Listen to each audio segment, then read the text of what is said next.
Alberto Scodro e Silvano Tessarollo sono i protagonisti della mostra Senza nuvole.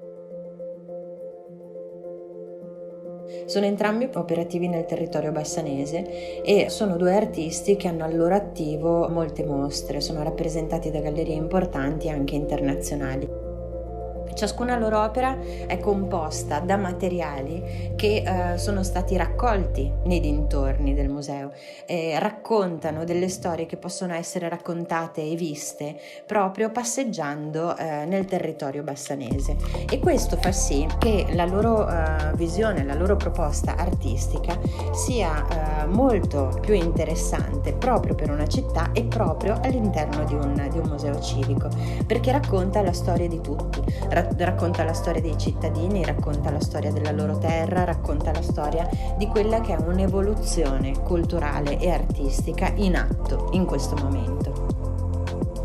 In questa occasione vogliamo raccontare la storia del patrimonio umano, ovvero di avere degli artisti che hanno avuto riconoscimenti importanti e che oggi hanno deciso che i musei civici di Bassano del Grappa fossero un ambiente talmente fertile da consentire a loro di proporre una comunione di intenti,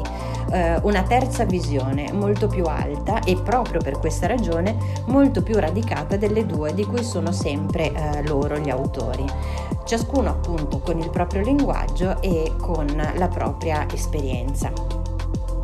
Curare questa mostra con Elena Forin è stata un'esperienza importante, perché lei ha saputo mettere insieme le opere dei due autori facendole dialogare tra di loro, facendo in modo che emanassero, raccontassero una storia in coro, e questo devo dire che è essenzialmente sia merito dei due artisti che hanno accettato l'invito ad essere protagonisti nel Museo di Bassano, sia del lavoro di Elena Forin. Entrambi gli artisti si rivolgono all'ambiente e al territorio. Le opere di Tessarollo rimandano a paesaggi silenziosi in cui in fondo si consuma un profondissimo senso di attaccamento alla vita, mentre per Scodro il territorio è invece un bacino di materiali che usa come vere e proprie risorse attraverso cui costruire nuove visioni. Per quanto riguarda Tessarollo, ne disegna a carboncino della serie Gli alberi siamo noi, penso a quelli prima di tutto, ma penso proprio alle foglie cadute, ai rami staccati, alla cupa architettura degli alberi che si trovano all'interno di questi disegni. Ecco, pensando a queste opere, credo che rivelino e che mostrino un ambiente che certamente è provato, ma anche un drammatico attaccamento alla vita. Io credo che siano opere in cui si respira un tempo sospeso, meditativo, in qualche modo congelato, in cui si consumano dei tentativi disperati di controllo e di rivincita dell'uomo, e in cui emerge il senso del tragico e il senso tragico di un mondo che si piega all'umanità, ma anche la drammaturgia dell'individuo nel tentare di sopravvivere alla calamità e al disastro. Resta però, io credo, un'apertura possibile, lo vediamo nei dettagli che poco alla volta le singole opere ci rivelano. Sono dettagli minimi, eppure proprio nel loro essere minimi rivelano una monumentale radicalità. A questo senso di attesa fa invece da contraltare un ritmo continuo che è quello della produzione di Alberto Scodro. Ogni materiale e ogni elemento viene scelto per narrare la tensione innata che è impressa nelle cose e nell'uomo. Le trotole, ad esempio,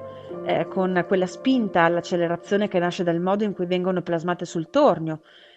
ma anche altri lavori. Penso ad esempio al processo con cui i materiali si frantumano, si polverizzano e poi si ricompongono alla nascita e alla crescita di una pianta che attraverso il gesto artistico diventa essa stessa il sole che le ha dato la vita. Ecco, tutti questi elementi ed altri ancora ci danno il senso di questa tensione, di queste energie. Credo che quelle di Tessarollo e quelle di Scodro siano delle storie attraverso cui immaginare un allineamento con il ritmo del mondo e dar corpo allo spirito della più profonda e più forte energia che anima l'ambiente, ma anche l'uomo, come forma primordiale e necessaria del vivere. Sono storie che ci permettono di scorgere l'uomo nella natura, ma anche la natura nell'uomo, e che al termine di questo percorso ci permettono di vedere il cielo limpido e cristallino di un orizzonte che finalmente si presenta senza nuvole.